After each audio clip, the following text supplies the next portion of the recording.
तो न जाने किस तरह से ब्लाउज सिलवाती हैं, यहाँ कट यहाँ कट यहाँ दिल यहाँ दिल।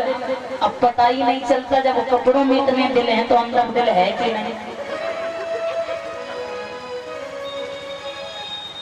सब नाश करवा देते हैं कपड़ों का।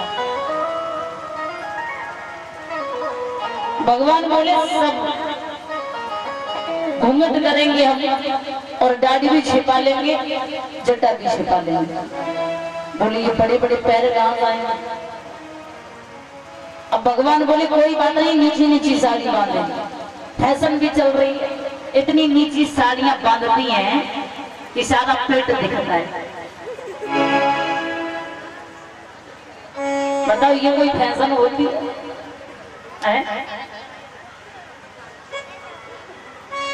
महाराज फिर लोग दूसरों को दोष दिया करते हैं।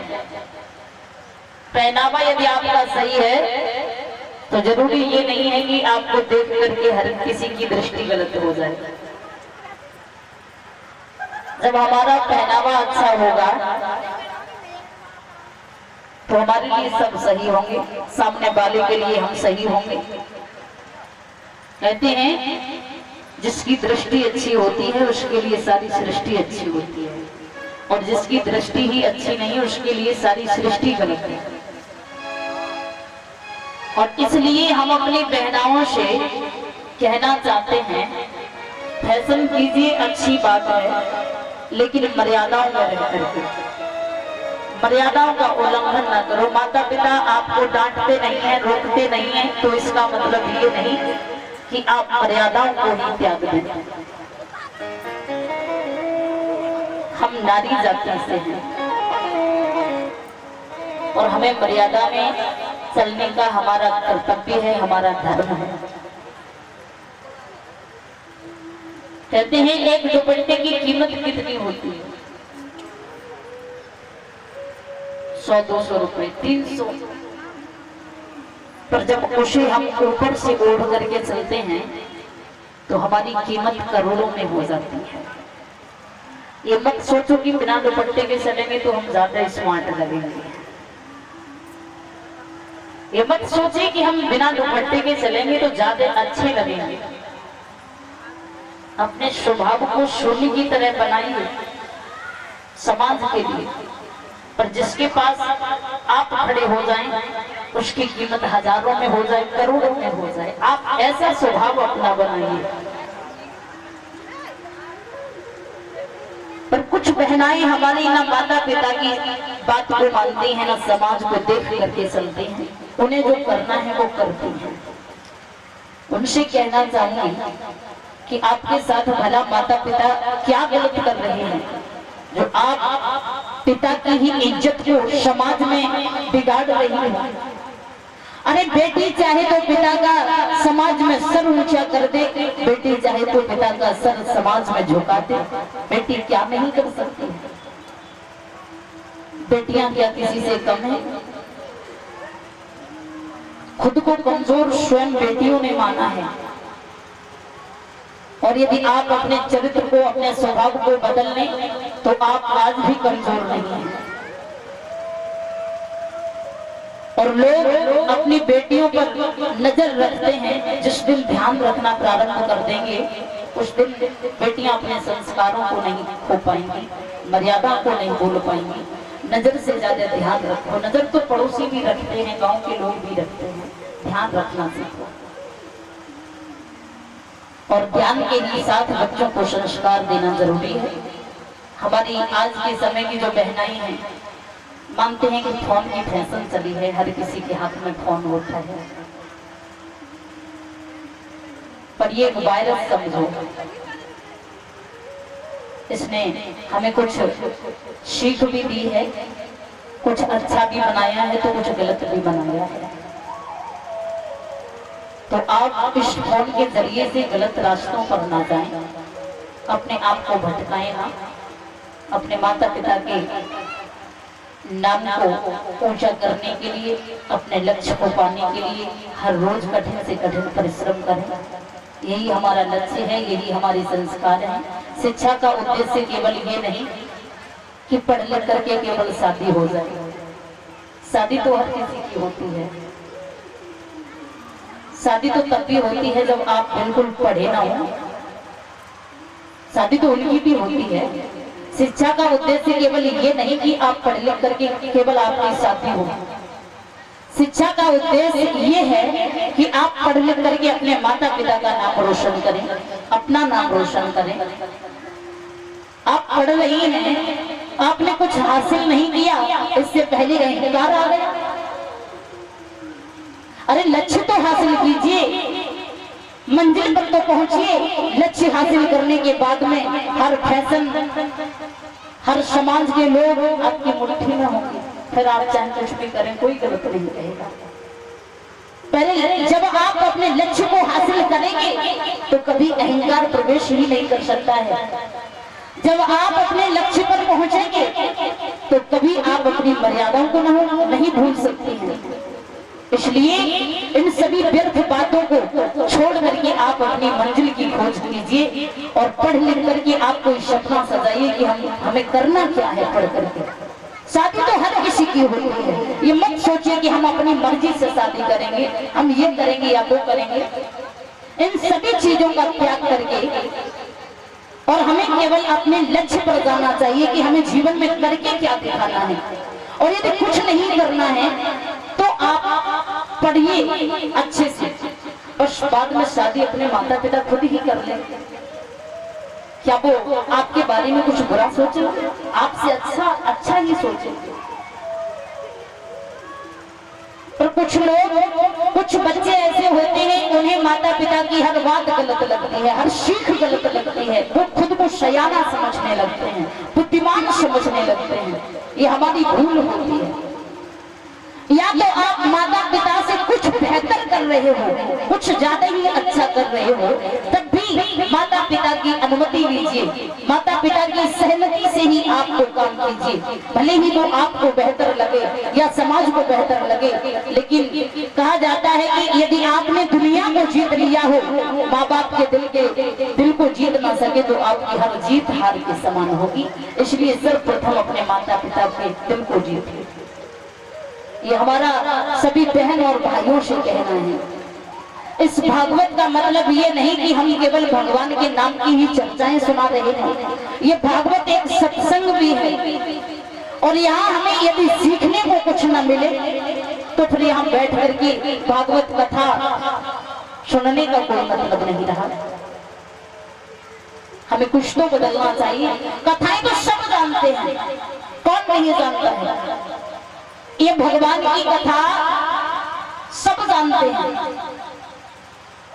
ये जो आने वाली पीढ़ियां हैं, इनके जीवन में, इनके भविष्य में कुछ बदलाव हो, इसलिए ये अनुष्ठान रखा गया है।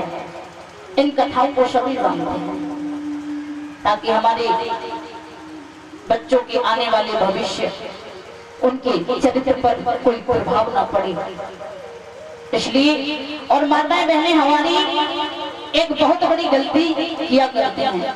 कहीं पर मेला हो तो बच्चों को साथ में लेकर के जाएंगे, और कथा चल रही है, भजन कीर्तन चल रहे हैं, तो बच्चों को साथ में लेकर के नहीं आएंगे। यहाँ लाना जरूरी है, कुछ तो समझ आएगा बच्चों को। जहाँ लाना जरूरी है वहां कहती है कि बैठे बैठे बच्चे बोर हो जाएंगे, कहाँ लेके जाएंगे, रहेंगे खेलते रहेंगे। यहाँ लाना जरूरी है। मेले में ना ले जाओ, कुछ लेके आओ खिलौने बच्चे को घर में। पर इन चीजों को मानता कौन है? तो आज महाराज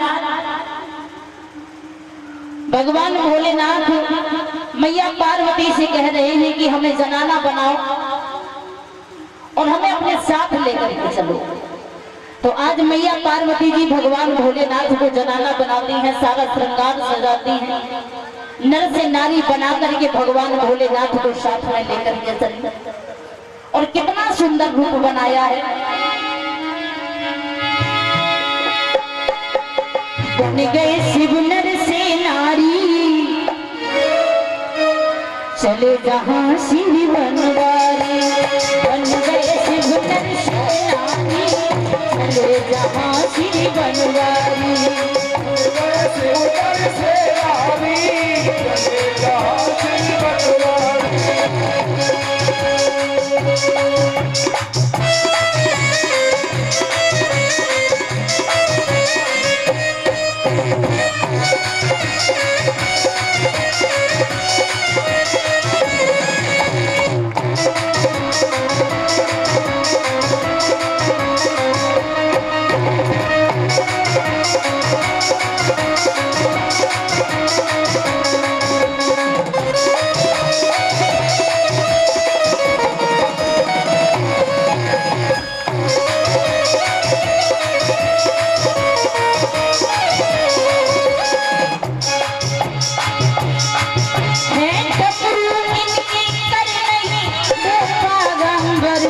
पर नहीं बन गए शिव नर से नारी जहाँ श्री बन गए।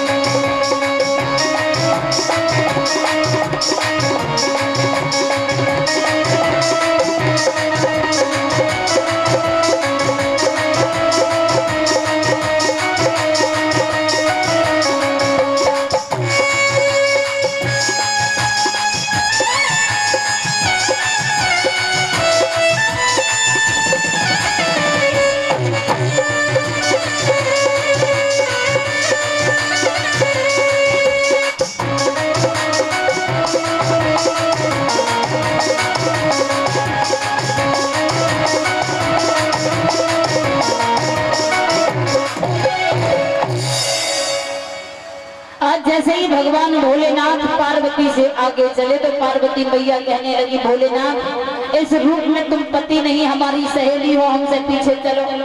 अब भगवान भोले बाबा पीछे पीछे चलने लगे, लंबा सा घूंघट काट करके और वृंदावन के निकट पहुंचे।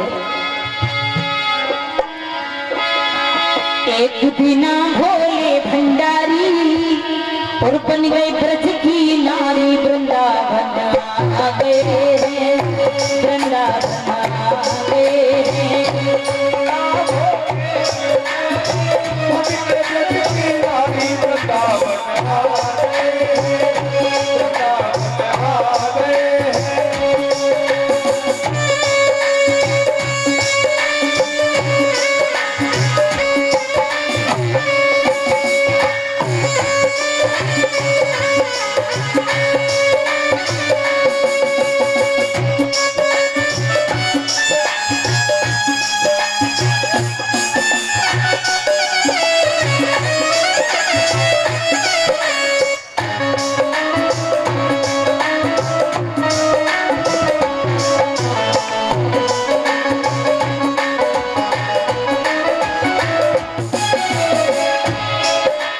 पार्वती जी मना के हारी, ना माने त्रिपुरारी, वृंदावन आ गए, वृंदावन आ गए। पार्वती जी मना के हारी, ना माने त्रिपुरारी, वृंदावन आ गए, वृंदावन आ गए।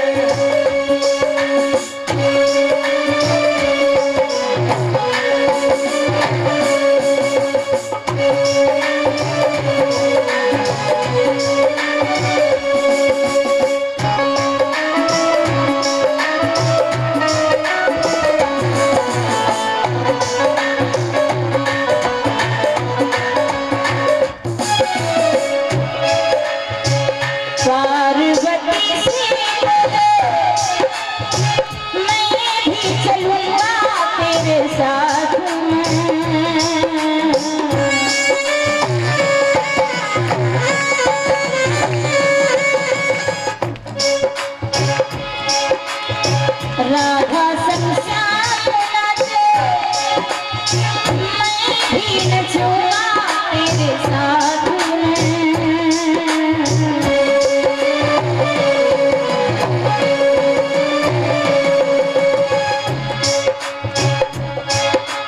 रास रचेगा ब्रज में भारी, हमें दिखा दो प्यारी, वृंदावन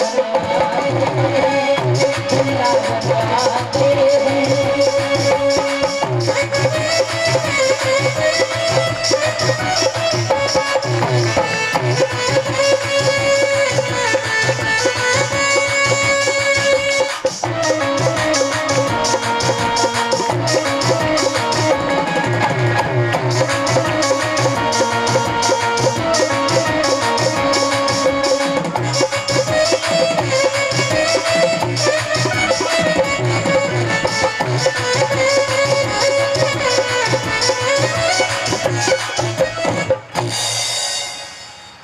और जैसे ही द्वार पर पहुंचे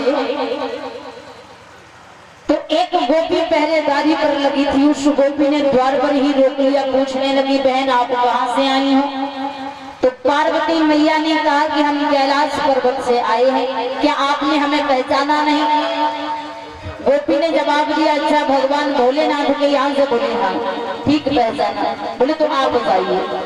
अब पार्वती मैया आगे निकल गई। अब नंबर आया भोले बाबा का। गोपी पूछने लगी, क्या तुम कहाँ से आई,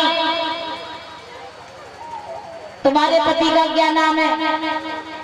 अब वो चुपचाप खड़े होंगे, कोई पति होते तो बताते। पार्वती ने पीछे मुड़ करके देखा, दौड़ी दौड़ी आई, पूछने लगी, ये गोपी ने काय को रोक लिया? बोली, अच्छा आपके साथ आई है? हाँ। तो ऐसा करो, आप इनके पति का नाम बता दो। पार्वती मैया भोले बाबा से धीरे से बोली, बताओ क्या कहें हम इनसे?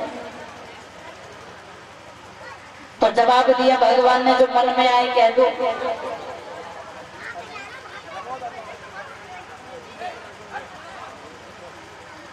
उसी समय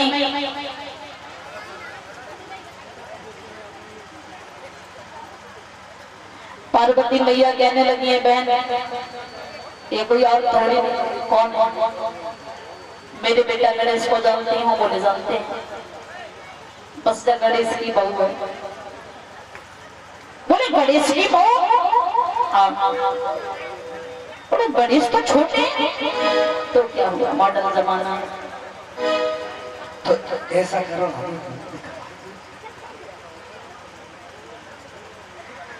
आज सखी बोली, कोई बात नहीं, शादी हो गई तो भाई शादी में तो बुलाया नहीं आपने, तो ऐसा करो, शादी में नहीं बुलाया, हमें यहीं पर बहू देखा दो। अब पार्वती चक्कर में पड़ गई, अब क्या करें? ये जिया ध्यान नहीं दिखाई, पर्वत पे ऐसे थोड़ी दिखाई देगी, पे कछु मुंह दिखाएंगे, थोड़ी नर पर नहीं, ऐसे थोड़ी मुंह दिखी जब करीब हम नहीं दिखाई। अच्छा हाँ तो ठीक, कोई बात नहीं, आप जाओ। आज पार्वती मैया ने भगवान भोले बाबा के हाथ को पकड़ा और लेकर के पहुंच गई वहां पर जहाँ गोपियां बैठी हुई थी। और गोपियां बैठ करके महाराज देख रही थी, कुछ गोपियां भगवान के साथ में नाच रही थी। अब सभी गोपियां महाराज देख रही, पर भगवान भोले बाबा महाराज नहीं देख पा रहे, क्योंकि वो घूंघट नहीं खोल सकते थे। और पहले की साड़ी मोटी चलती थी महाराज, और अब की साड़ी, अब देखो तो घूंघट में से देख रही है। देखो उनसे पीछे जो बैठी वो कैमरा लगाए घूंघट को।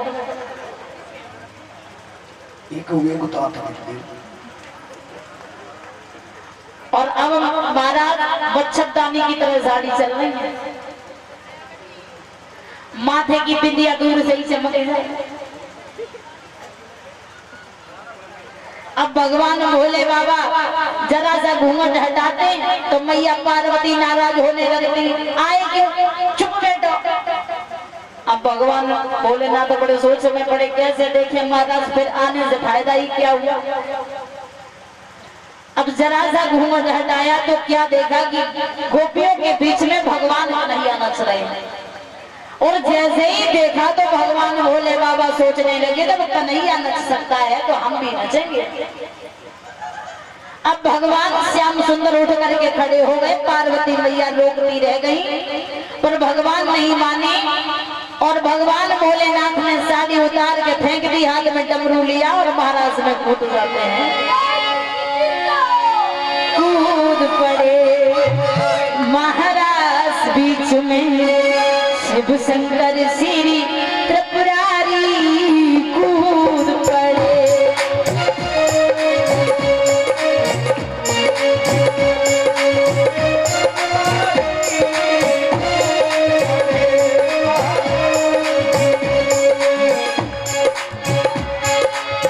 शंकर प्यारे सामने नाची, देखी पार्वती नारी, कूद पड़े महाराज बीच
दिल